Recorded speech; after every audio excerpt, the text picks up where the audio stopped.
ఎర్రవల్లికి రాలేం. ఇది ప్రధానంగా ఇప్పుడు ఈరోజు మొత్తం జరిగే చర్చ ఇదే. ఏంది, కేసీఆర్ విజ్ఞప్తిని అంగీకరించని సిట్టు నందీనగర్లోనే విచారిస్తామని వెల్లడి, ఒకటిన అందుబాటులో ఉండాలని సూచన. రేపు రేపు ఫోన్ అక్రమ ట్యాపింగ్ కేసులో మాజీ ముఖ్యమంత్రి కేసీఆర్ను విచారించే విషయంలో ప్రత్యేక దర్యాప్తు బృందం కీలక నిర్ణయం తీసుకుంది. సిద్దిపేట జిల్లా మర్కూక్ మండలం ఎర్రవల్లిలో తాను ఉంటున్న ఇంటికే వచ్చి విచారించాలన్న కేసీఆర్ విజ్ఞప్తిని తోసిపుచ్చింది. అక్కడికి రాలేమని చెబుతూనే హైదరాబాద్లోనే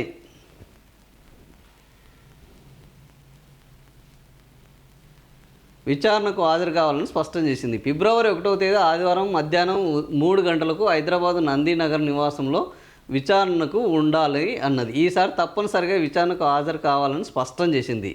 ఈ మేరకు శుక్రవారం రాత్రి 9:30 గంటల సమయంలో నందీనగర్లో నోటీసు ప్రతిని అందించింది. సిట్టు అధికారులు వెళ్లిన సమయంలో అక్కడ ఎవరూ అందుబాటులో లేకపోవడంతో తొలుత ఇంటి గోడకు నోటీసు ప్రతిని అంటించారు. కొద్దిసేపటి తర్వాత సిబ్బంది అందుబాటులోకి రావడంతో వారికి కాపీని అందించారు. వాస్తవానికి కేసు దర్యాప్తునకు అవసరమైన సమాచారాన్ని ఇచ్చేందుకు శుక్రవారం విచారణకు హాజరు కావాలని సిట్టు గురువారం నోటీసు ఇచ్చిన సంగతి తెలిసిందే. దానిపై స్పందించిన కేసీఆర్ అదే రోజు సాయంత్రం సిట్టుకు బదిలిచ్చారు. 65 ఏళ్ల పైబడి వయసున్న కారణంగా 160 సిఆర్పిసి సెక్షన్లోని అంశాలను పరిగణలోకి తీసుకుని తన నివాసానికే రావాలంటూ సిట్టును కోరారు. అయితే మున్సిపల్ ఎన్నికల నామినేషన్ల బిజీగా ఉన్నందున మరో తేదీన విచారించాలన్నారు. ఈ క్రమంలో కేసీఆర్ స్పందనపై సిట్టు శుక్రవారం ప్రత్యేకంగా భేటీ అయి చర్చించింది. న్యాయ నిపుణుల సలహా తీసుకున్న తర్వాత కేసీఆర్ పంపిన లేఖకు సమాధానం ఇచ్చింది. అసెంబ్లీ రికార్డుల ప్రకారం ఇదే మీ చిరునామా. కేసీఆర్ విజ్ఞప్తిని తిరస్కరించిన కారణాల గురించి సిట్టు తన రిప్లైలో పేర్కొంది. ఎన్నికల అఫిడవిట్, శాసనసభ రికార్డులో మీ నివాస చిరునామా నందీనగర్కే 166 సిఆర్పిసి నిబంధన వరకు నోటీసు జారీ చేశాం. ఆ నోటీసు సక్రమంగా అందినట్లు నమోదైంది. తర్వాత మీరు సమాధానం ఇచ్చారు. కేసు విషయాలకు సంబంధించిన పరిజ్ఞానం ఉన్న వ్యక్తులను సంబంధిత పోలీస్ స్టేషన్ లేదా సమీపంలోని స్టేషన్ పరిధిలో విచారణకు హాజరు కావాలని ఆదేశించవచ్చు. అందుకే అధికారిక రికార్డులో మీ హైదరాబాద్ నివాస చిరునామాలోనే విచారించేందుకు సిద్ధంగా ఉన్నాము. దర్యాప్తు అవసరాలు, మీ వయసును దృష్టిలో ఉంచుకొని విచారణ స్థలంగా నందీనగర్ నివాసాన్ని నిర్ణయించాము. అధికారిక రికార్డుల ప్రకారం మీ నివాసం కానటువంటి ఇతర ప్రదేశంలో విచారణ నిర్వహించాలన్న మీ అభ్యర్థనను ఆమోదించలేము. ఈ విచారణలో అనేక ఎలక్ట్రానిక్ ఉపకరణాలతో పాటు సున్నిత స్వభావం ఉన్న పత్రాలు ఉపయోగించాల్సి ఉంటుంది. వాటిని ఎర్రవల్లికి తరలించడం కష్టతరం అవుతుంది. విచారణ నిమిత్తం నందీనగర్ నివాసంలో ఆదివారం మధ్యాహ్నం తప్పనిసరిగా అందుబాటులో ఉండగలరు. కేసీఆర్తో బారాస కీలక నేతల సమావేశం. సిద్దిపేట జిల్లా మర్కూక్ మండలం ఎర్రవెల్లి వ్యవసాయ క్షేత్రంలో మాజీ ముఖ్యమంత్రి కేసీఆర్ను శుక్రవారం బారాస కార్యనిర్వాహక అధ్యక్షుడు కేటీఆర్, మాజీ మంత్రులు హరీష్ రావు, జగదీష్ రెడ్డిలు కలిసి చర్చించారు. ఫోన్ ట్యాపింగ్ కేసులో సిట్టు నోటీసుల జారీ వ్యవహారంపై చర్చలు జరిపారు. మొదట కేసీఆర్తో జగదీష్ రెడ్డి సమావేశంగా మధ్యాహ్నం కేటీఆర్ వీరితో కలిశారు. సాయంత్రం హరీష్ రావు వచ్చి మాట్లాడారు. ముగ్గురు కీలక నేతలు సిట్ నోటీసు వ్యవహారంతో పాటు పురపాలక ఎన్నికలకు పార్టీ సన్నద్ధత, ప్రచారం ఏ విధంగా చేపట్టాలనే అంశాలపై సమాలోచనలు చేసినట్టు తెలిసింది. జిల్లా కేంద్రాల వారిగా సభలు పెట్టాలని ఓ నిర్ణయానికి వచ్చినట్టు తెలిసింది.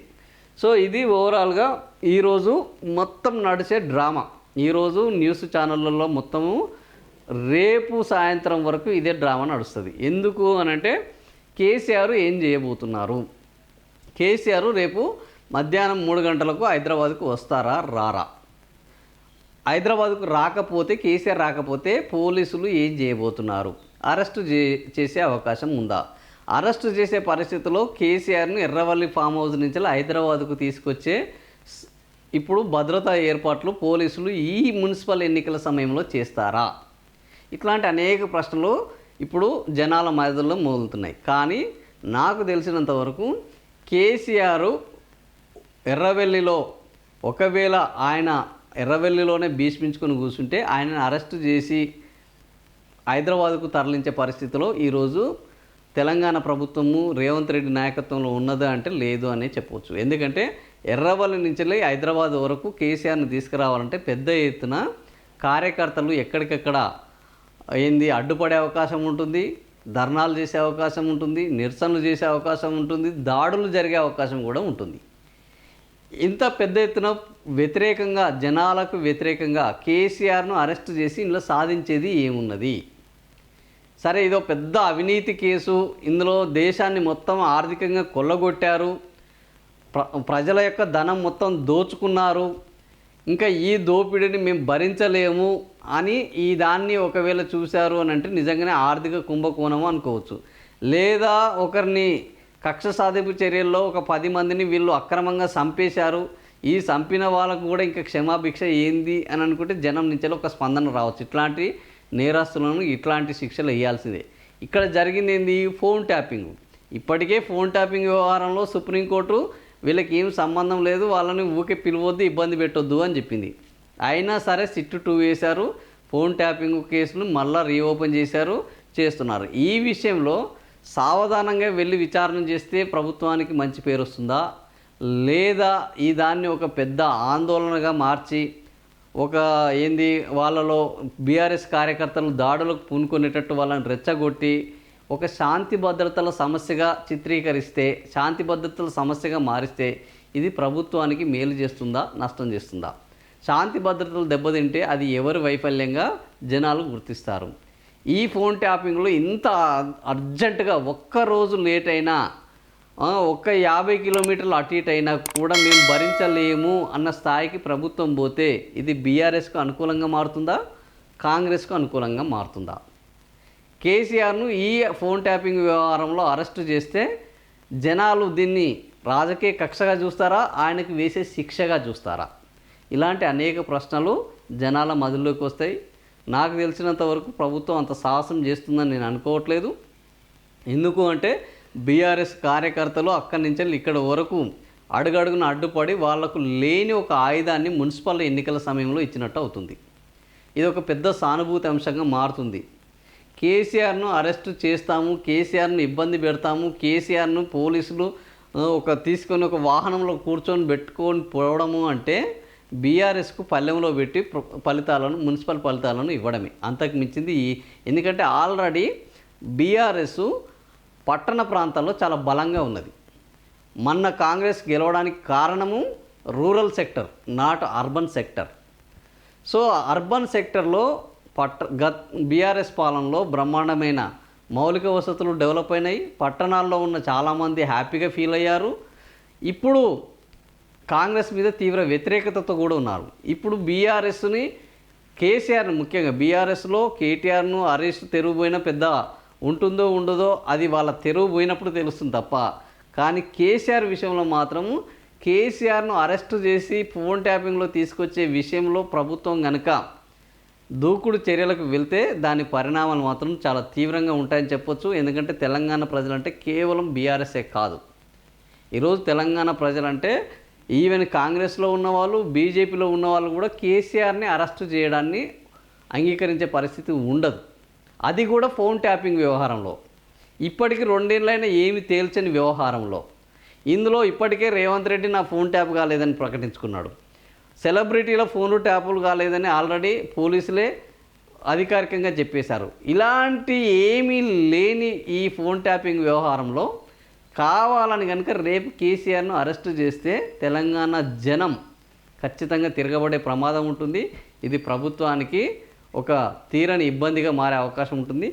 నాకు తెలిసి కేసీఆర్ ఎర్రవల్లి ఫామ్ హౌస్ నుంచి రాకపోతే అది ఖచ్చితంగా బీఆర్ఎస్కు బ్రహ్మాండంగా ఉపయోగపడే అవకాశమే ఉంటుంది. ఎందుకంటే 65 ఏళ్ళలో ఆయన ఎర్రవల్లిలోనే ఉంటాడని తెలంగాణ ప్రజలందరికీ తెలుసు. ఆయన నందినగర్కు వచ్చి ఇలా వెళ్ళిపోతారు. మొన్న కూడా అసెంబ్లీ సమావేశాల్లో కూడా ఇలా వచ్చి అలా వెళ్ళిపోయారు. సో ఇప్పుడు కూడా అదే పరిస్థితి ఆయన ఎర్రవల్లిలో ఆయన ఎర్రవల్లి ప్రైవేటు క్షేత్రము, ఆయన ఎర్రవల్లిలో ఉంటే మాకు తెలియదు, అది అధికారిక నివాసం కాదు, ఆయన నందినగర్కి రావాలి అని ఆయనని ఇబ్బంది పెట్టే కక్ష సాధింపు చర్యలు చేపట్టే పోలీసుల యొక్క వాదనను తెలంగాణ ప్రజలు అంగీకరించే పరిస్థితి లేదు. ముఖ్యమంత్రి ఇప్పటికే రేవంత్ రెడ్డి ప్రకటించడం జరిగింది, ఆయన ఎర్రవల్లిలోనే ఉండడం బెస్ట్, ఆయన ఎర్రవల్లి క్షేత్రం నుంచి బయటికి రావట్లేదు, అది ఆయనకు ఒక జైలు అయింది కాబట్టి ఆయన ఆల్రెడీ కాలు ఇరిగి తొంటి ఇరిగి పడ్డాడు, ఇంకా ఎర్రవల్లి నుంచి బయటికి రావట్లేదు, ఆయనతోటి నాకేం శత్రుత్వం, ఆయన అసలు లేడు ఫీల్డ్లో, పిక్చర్లో లేని ఆయనతోటి నాకెందుకు శత్రుత్వం ఉంటుంది, ఆయన మీద నాకెందుకు కక్ష సాధింపు చర్య ఉంటుంది అని ఆల్రెడీ రేవంత్ రెడ్డి ప్రకటించిన నేపథ్యంలో ఇప్పుడు అదే ఎర్రవల్లి గురించి అసెంబ్లీలో మాట్లాడిన రేవంత్ రెడ్డి ఇప్పుడు ఎర్రవల్లిని గుర్తించము అని పోలీసులు చెప్తే ఇక్కడ ముఖ్యమంత్రి మాటలకు విలువ ఉన్నదా, లేదా పోలీసులు చెప్పేదానికి విలువ ఉన్నదా అనేది రేపు జనాలందరూ చర్చించుకునే అవకాశం ఉంటుంది. కాబట్టి ఎర్రవల్లి నుంచి కేసీఆర్ కనుక రాకపోయి ఉంటే, ఎర్రవల్లిలోకి పోలీసులు వెళ్ళి ఆయనను అరెస్ట్ చేసే ప్రయత్నమే జరిగితే, కరీంనగర్లో తెలంగాణ సంబంధించి కేసీఆర్ ఎలాంటి శంకారామం పూరిస్తే ఆయనను ఆ రోజు ఆంధ్ర పోలీసులు అరెస్ట్ చేయడానికి ప్రయత్నం చేసి ఖమ్మము ఇదంతా తిప్పితే ఎంత పెద్ద ఉద్యమం వచ్చిందో, ఈసారి తెలంగాణలో అలాంటిది మళ్ళీ వచ్చే ప్రమాదం అయితే ఉన్నది. కేసీఆర్ను అరెస్టు చేయడాన్ని తెలంగాణ ప్రజలు అంగీకరిస్తారని నేను ఎట్టి పరిస్థితుల్లో అనుకోవడం లేదు. కేసీఆర్ను అరెస్టు చేసే విషయానికే వస్తే వాళ్ళు తెలంగాణ పోలీసులను కూడా తెలంగాణ ప్రజలుగా చూసే అవకాశం ఉండదు. అది ఒక పెద్ద ప్రమాదంగా మారే అవకాశం ఉంటుంది. సమైక్యాంధ్ర ప్రభుత్వంలోనే కేసీఆర్ను అరెస్ట్ చేస్తే అలాంటి స్పందన వచ్చినప్పుడు, తెలంగాణను తెచ్చిన నాయకుడిగా, తెలంగాణకు 10 ఏళ్ళు ముఖ్యమంత్రిగా ఉన్న నాయకుడిగా, 14 ఏళ్ళు ఉద్యమ నాయకుడిగా ఉన్న వ్యక్తిని ఈరోజు తెలంగాణలోని రేవంత్ రెడ్డి ప్రభుత్వం అరెస్ట్ చేస్తే ఎట్లా ఉంటుంది అనేది మనం ఆ పరిణామాలను ఊహించుకోవచ్చు. సో రేపు ఇలాంటి ఉత్కంఠ భరితమైన, ఒకవేళ రాత్రే కనుక కేసీఆర్ నందినగర్కు వచ్చి సిద్ధమైతే నిజంగా కూడా రేవంత్ రెడ్డి ప్రభుత్వం మీద నెత్తి మీద పాలు పోసినట్టే. కానీ అది జరగకపోతే ఇక మెడ మీద కత్తి పెట్టినట్టే తయారవుతుంది. ఏం జరగబోతుంది రేపు చూడాల్సిందే. ఇప్పటి నుంచి ఈ కౌంట్ డౌన్ స్టార్ట్ అయింది. ఆల్రెడీ నిన్న 9:30 నుంచి స్టార్ట్ అయింది. వీళ్ళు ఎప్పుడైతే అంటించారో అప్పటి నుంచే ఈ కౌంట్ డౌన్, ఈ ఫీవర్ స్టార్ట్ అయింది. ఇప్పటి నుంచే ఆల్రెడీ తెలంగాణ వ్యాప్తంగా అటు నందినగర్కు ఇటు ఎర్రవల్లికి బీఆర్ఎస్ కార్యకర్తలు, కేసీఆర్ అభిమానులు, తెలంగాణ జనం అక్కడికి వెళ్ళడానికి సిద్ధమవుతున్నారు. రేపు ఆదివారం, జనాలకు పెద్ద పని కూడా లేదు. వీళ్ళు ఆదివారం రోజే విచారించాలని కూడా అనుకుంటున్నారు. ఇది నిజంగా ఒక దుర్ముహూర్తమే కాబోతున్నది. సో ఏం జరుగుతుంది, ప్రభుత్వం ఆయన పట్ల మెత్తగా ఉంటుందా, లేదా ఆయనని ఖచ్చితంగా అరెస్ట్ చేయాలి, రేవంత్ రెడ్డిని వాళ్ళ ఇంట్లో తలుపులు పగలగొట్టి ఏ విధంగా అరెస్ట్ చేశారో, నేను ఎర్రవల్లిలో కేసీఆర్కి అదే రుచి చూపెట్టాలని అనుకుంటే రేవంత్ రెడ్డికి కేసీఆర్కు ఉన్న తేడా ఏందనేది రేపు కనిపిస్తుంది. నిజంగా వీళ్ళు గనక రేవంత్ రెడ్డికి జరిగినట్లే కేసీఆర్ విషయంలో చేయాలి అని అనుకుంటే, what is Revanth Reddy, what is KCR అనేది చూడాల్సిన పరిస్థితి ఏర్పడుతుంది. తెలంగాణ ప్రజలు చూపెట్టడానికి సిద్ధమవుతారు. ఏం జరుగుతుందనేది చూద్దాం.